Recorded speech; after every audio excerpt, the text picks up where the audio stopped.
चलिए जानते हैं आज की मुख्य हेडलाइंस। अब देश में भाइयों के बीच ऐसे होगा संपत्ति का बंटवारा। कोरोना की वैक्सीन लगने के तुरंत बाद ही डॉक्टर का हुआ बुरा हाल, मच गया हड़कंप। अब गाड़ियों पर अपनी जाति व धर्म लिखने पर लगा बैन, कटेगा चालान।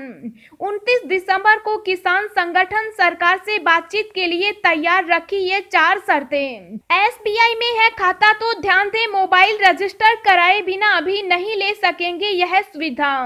रेल यात्रियों के लिए बुरी खबर, रेलवे ने रद्द कर दी ये सभी ट्रेनें। यात्रा से पहले देखें ये लिस्ट। जी हां दोस्तों, और भी बहुत बड़ी काम की खबरें निकल कर आ रही है, इसलिए वीडियो को लास्ट तक जरूर देखना।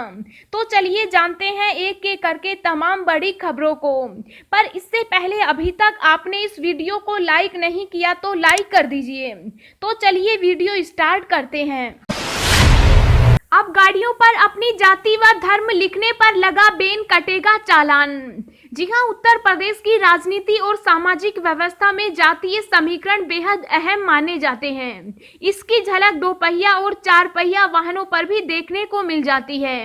आमतौर पर लोग अपनी गाड़ियों के नेम प्लेट पर जाट, यादव, गुर्जर, क्षत्रिय, राजपूत, पंडित, मौर्य जैसे जाति सूचक नाम लिखवा कर चलते हैं। लेकिन अब ऐसा करने वालों पर सरकार सख्त कार्रवाई करेगी। यूपी सरकार अब जाति सूचक स्टिकर लगे होने पर गाड़ियों को सीज करने की कार्रवाई करेगी। साथ ही ऐसे वाहन मालिकों का चालान भी किया जाएगा।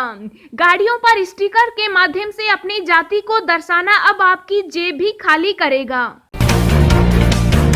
29 दिसंबर को किसान संगठन सरकार से बातचीत के लिए तैयार, रखी ये 4 शर्तें। जी हां, केंद्र सरकार के 3 नए कृषि कानूनों के खिलाफ आंदोलन कर रहे किसान संगठनों ने सरकार से बातचीत का फैसला किया है।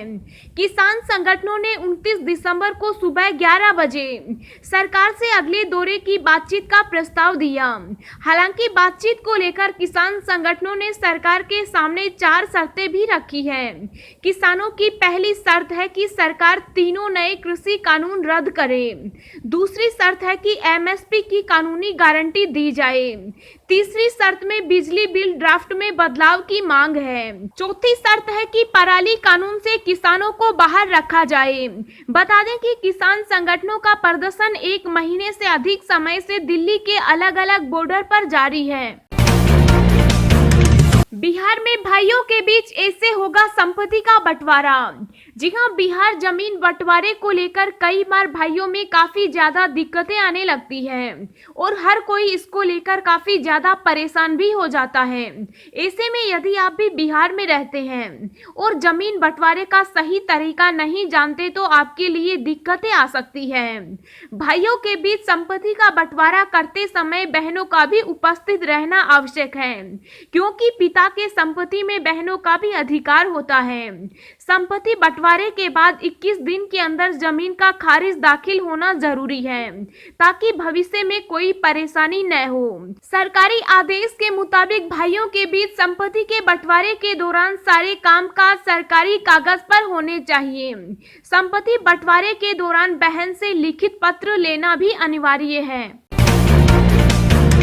उत्तर भारत में शीतलहर का अनुमान, मौसम विभाग ने दी शराब से तौबा करने की सलाह। जी हां, अगले कुछ दिन उत्तर भारत में कड़ाके की ठंड पड़ने वाली है। ऐसे में मौसम विभाग ने घर में बैठे रहने या नए साल की पार्टी में शराब न पीने की सलाह दी। विभाग का कहना है कि शीतलहर के दौरान शराब पीना सेहत के लिए बहुत नुकसानदेह हो सकता है। मौसम विभाग ने कहा है कि 28 दिसंबर से पंजाब, हरियाणा, दिल्ली, उत्तर प्रदेश और उत्तरी राजस्थान में भयंकर शीतलहर चलने का अनुमान है और इस दौरान फ्लू, जुकाम, नाक से खून निकलने जैसी समस्याएं होने की आशंका है। जो ऐसी दिक्कतों से जूझ रहे हैं, लंबे समय तक ठंड रहने के कारण उनकी परेशानियां भी बढ़ेगी। एसबीआई में है खाता तो ध्यान दें, मोबाइल रजिस्टर्ड कराए बिना अभी नहीं ले सकेंगे यह सुविधा।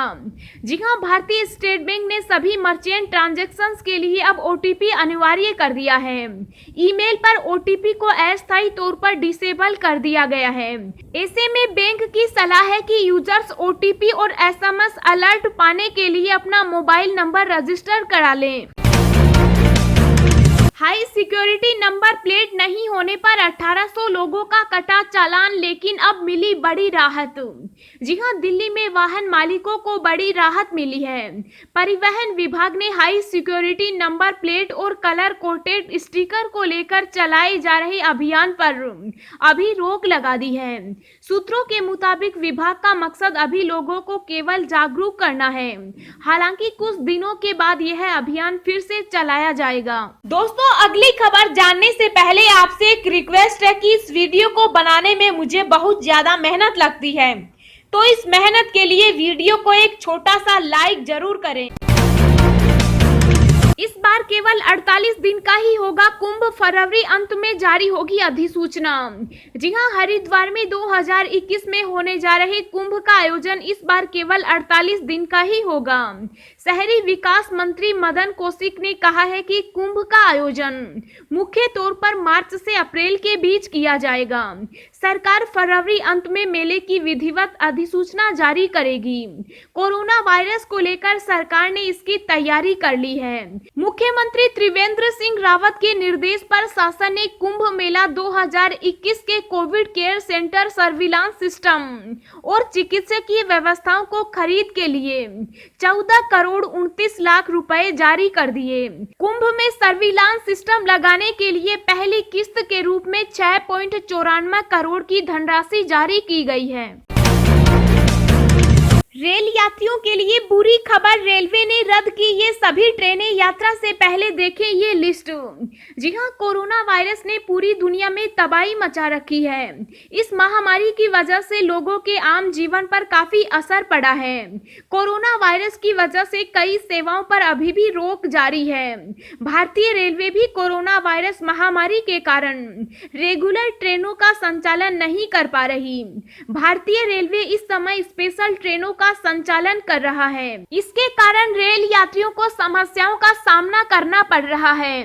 किसान आंदोलन और कोहरे के कारण भारतीय रेलवे ने एक बार फिर कई ट्रेनों को रद्द कर दिया है और कई ट्रेनों का रूट बदल दिया है। उत्तर रेलवे ने एक बयान में बताया है कि 2 ट्रेनों को पूरी तरह रद्द कर दिया गया है, जबकि 2 ट्रेनें आंशिक रूप से रद्द की गई। इसके अलावा रेलवे ने बताया कि 7 ट्रेनों का रूट बदला गया है। अगर आप कहीं यात्रा पर जा रहे हैं तो घर से निकलने से पहले रद्द ट्रेनों की लिस्ट जरूर चेक करें। कोरोना की वैक्सीन लगने के तुरंत बाद ही डॉक्टर का हुआ बुरा हाल, मच गया हड़कंप। जी हां, अमेरिका में दवा निर्माता कंपनी मॉडर्ना की कोरोना वैक्सीन लगवाने वाले एक डॉक्टर को एलर्जी संबंधी परेशानी हुई। न्यूयॉर्क टाइम्स की एक रिपोर्ट के मुताबिक अमेरिका में इस तरह का पहला मामला सामने आया, जिसने इस वैक्सीन की सुरक्षा को लेकर कुछ सवाल खड़े कर दिए। कैंसर रोग विशेषज्ञ हुसैन ने मॉडर्ना कोरोना वैक्सीन की पहली खुराक ली थी, जिसके तुरंत बाद उन्हें एलर्जी संबंधी परेशानी होने लगी। इसके बाद डॉक्टर का मेडिकल सेंटर के आपातकालीन सुविधा केंद्र में इलाज किया गया। डॉक्टर को अब अस्पताल से छुट्टी दे दी गई है और वह अब बेहतर महसूस कर रहे हैं। कोविड-19 भारत में 6 महीने बाद आए सबसे कम केस, रिकवरी रेट बढ़ा। जी हां, भारत में एक दिन में कोविड-19 के 18,732 नए मामले सामने आए, जो लगभग 6 महीनों में सबसे कम है। देश में संक्रमण के कुल मामले बढ़कर 1,01,90,850 हो गए। इसके साथ ही अब तक 97,62,538 लोगों के ठीक होने से राष्ट्रीय स्तर पर मरीजों के ठीक होने की दर बढ़कर 95.82% हो गई। केंद्रीय स्वास्थ्य मंत्रालय द्वारा जारी किए गए आंकड़ों के अनुसार देश में 24 घंटे की अवधि में संक्रमण से 279 लोगों की मौत होने से मृतक संख्या बढ़कर 1,47,671 हो गई। पिछले 24 घंटों में कुल 18,732 नए मामले सामने आए। अब हम आपको अगले 24 घंटों के संभावित मौसम पूर्वानुमान के बारे में बता रहे हैं। अगले 24 घंटों के दौरान जम्मू कश्मीर, गिलगित, मुजफ्फराबाद और लद्दाख में कई स्थानों पर बारिश और हिमपात होने की संभावना है। हिमाचल प्रदेश और उत्तराखंड में भी कुछ स्थानों पर वर्षा और बर्फबारी की गतिविधियां देखने को मिल सकती है। उत्तर भारत के मैदानी इलाकों में भी मौसम बदलेगा। पंजाब हरियाणा के उत्तरी भागों और पश्चिमी उत्तर प्रदेश के तराई क्षेत्रों में कुछ स्थानों पर हल्की बारिश हो सकती है। उत्तर भारत में बारिश की संभावना के बीच उत्तर के मैदानी राज्यों और मध्य भारत में न्यूनतम तापमान में 2 से 3 डिग्री की वृद्धि होगी, जिससे शीतलहर का प्रकोप इन भागों में कम हो जाएगा। अंडमान और निकोबार द्वीप समूह पर हल्की से मध्यम बारिश हो सकती है। लक्षद्वीप समेत दक्षिणी प्रायद्वीपीय भारत में मौसम मुख्यतः साफ और शुष्क रहने की संभावना है। 29 दिसंबर को राजस्थान के पश्चिमी भागों के साथ साथ उत्तरी मैदानी इलाकों और सौराष्ट्र व कच्छ में शीतलहर की स्थिति फिर से वापसी कर सकती है। 29 और 30 दिसंबर को पंजाब हरियाणा और राजस्थान के कुछ हिस्सों में ग्राउंड फ्रोस्ट यानी पाला पड़ने की संभावना फिर से बनेगी।